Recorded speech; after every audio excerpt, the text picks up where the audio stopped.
दोस्तों, नवरात्रि का महापर्व बहुत ही शुभ और मंगलकारी माना जाता है।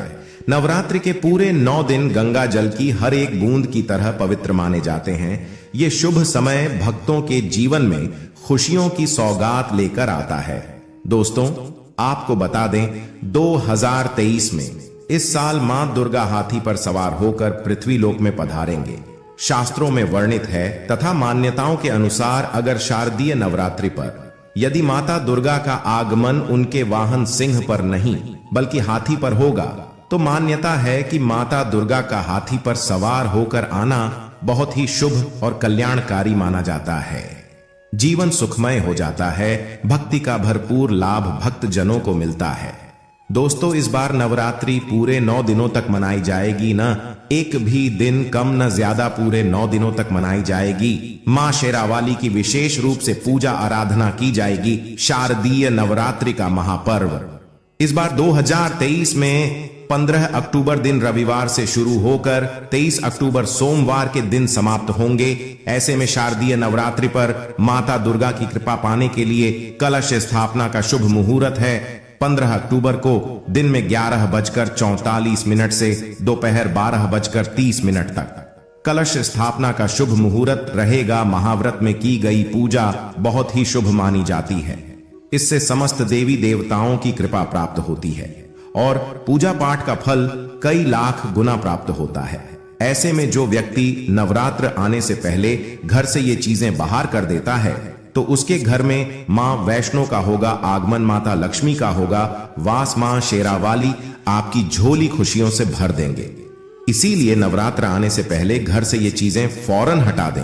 दोस्तों, आज हम कुछ ऐसे ही गलतियों के बारे में जानेंगे जो अगर आपके घर में भी होती है तो माता लक्ष्मी कभी नहीं करती ऐसे घर में प्रवेश। फिर चाहे आप कितने ही पूजा पाठ कर लो, माता लक्ष्मी ऐसे घर में कभी नहीं आती।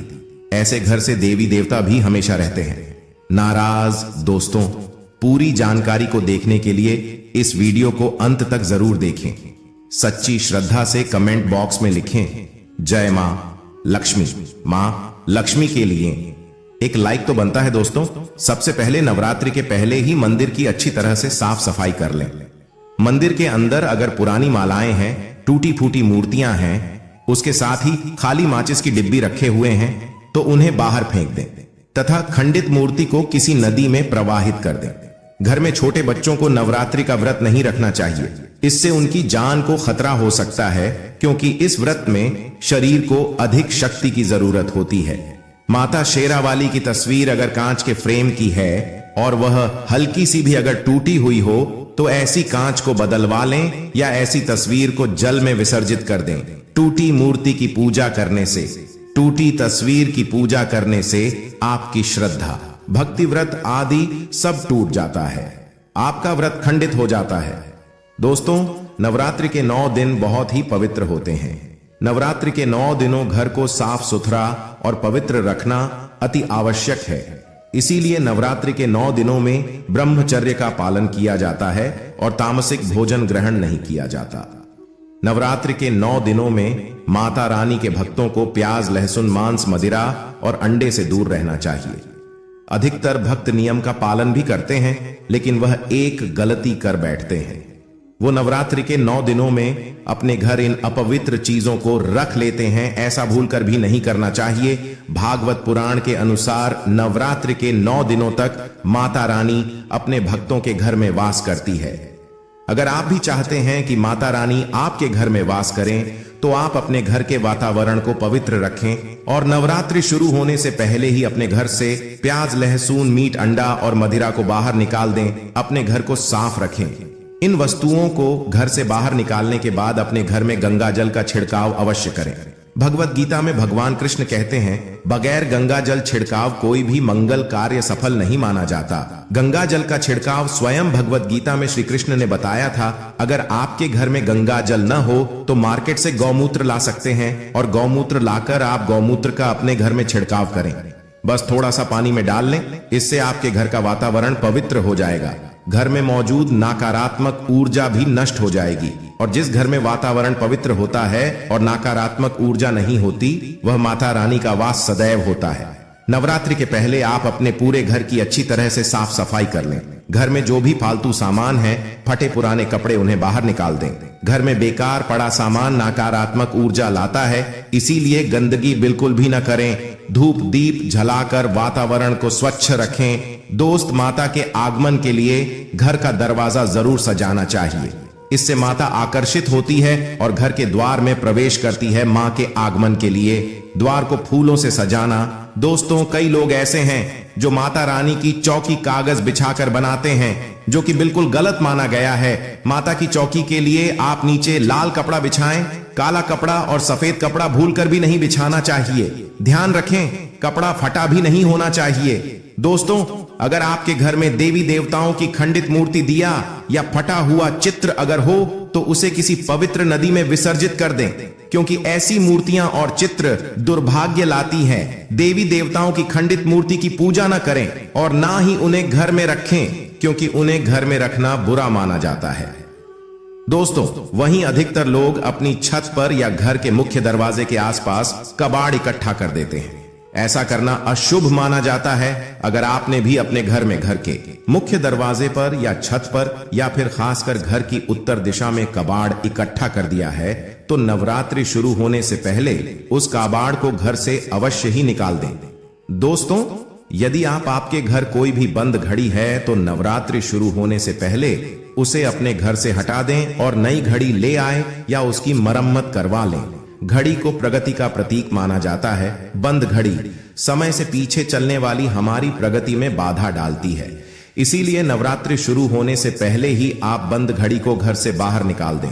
दोस्तों, अगर आपके घर के मंदिर में किसी भी तरह का कोई फालतू सामान रखा है, जैसे कि सड़े गले फूल, अगरबत्ती, धूप बत्ती के डिब्बे या माचिस आदि के डिब्बे, या कोई भी खाली पैकेट मंदिर में न रखें, या फिर कोई फटी पुरानी धार्मिक पुस्तक या भगवान के कोई भी पुराने कपड़े जो खज गए हैं, या मुकुटमाला जो खराब हो गई है, तो उन्हें आप जितना जल्दी हो सके अपने मंदिर से हटा दी।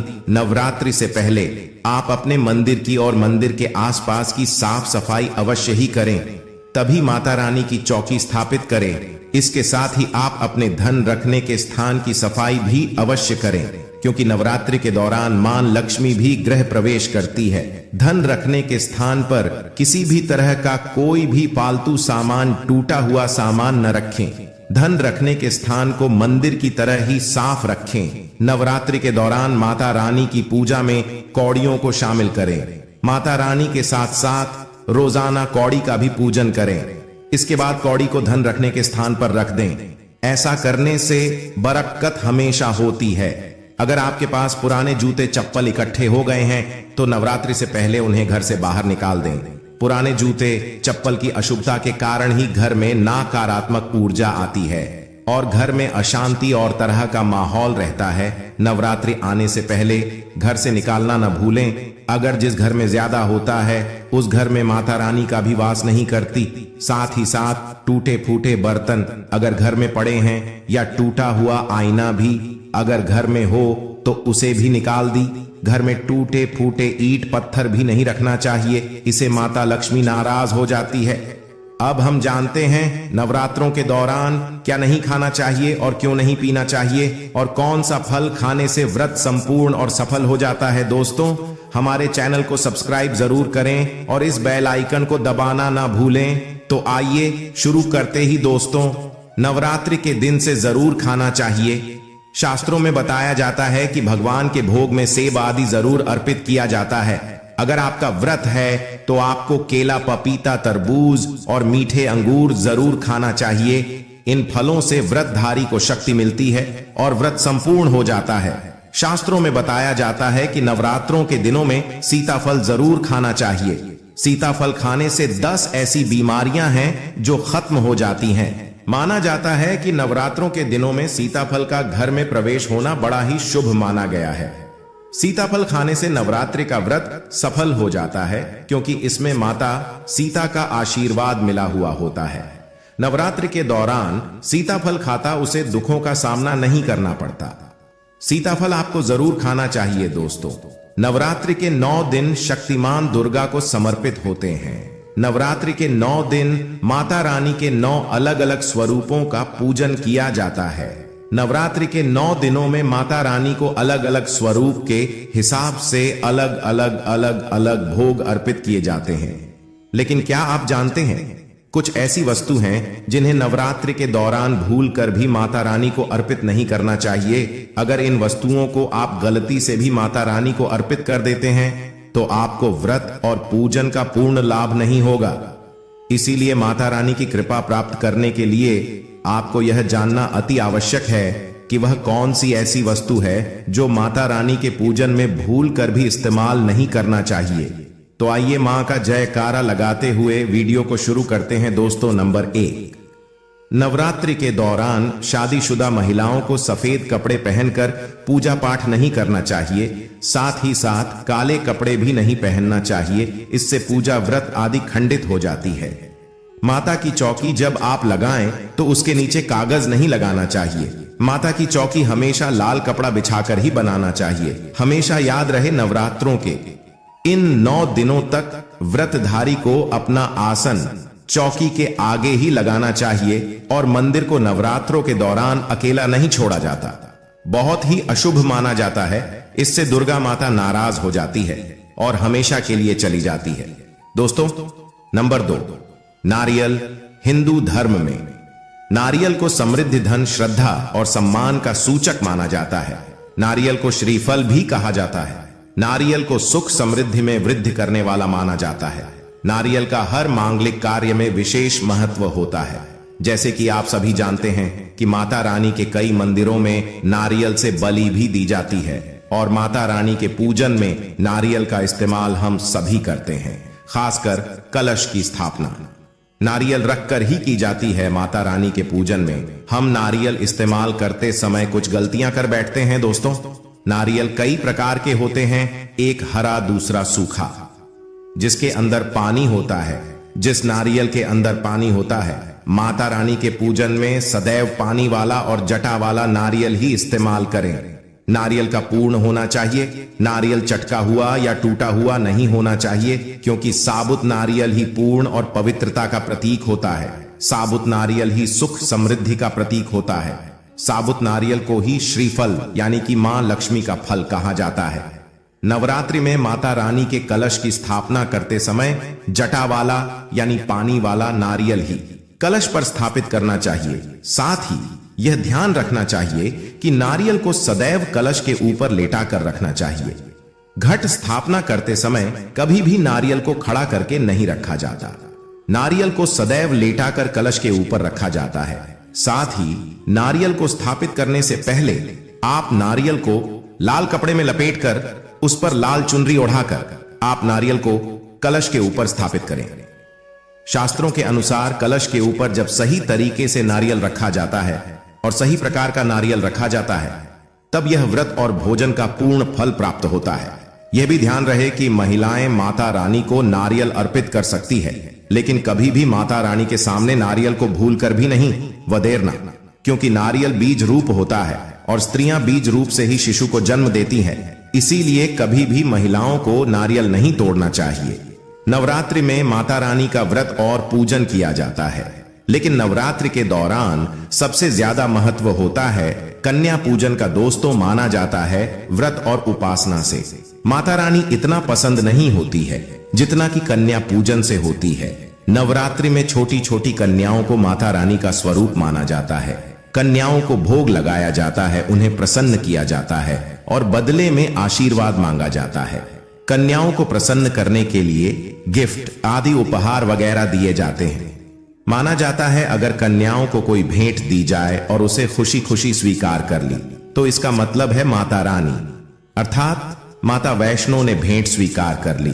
जिन पर कन्याएं प्रसन्न होती हैं तो समझो उन्हें माता रानी का आशीर्वाद मिल गया और माता रानी की कृपा से उन्हें मुंह मांगा वरदान प्राप्त होता है। नवरात्रि में 2 साल से लेकर 10 साल तक की कन्या का पूजन होना चाहिए।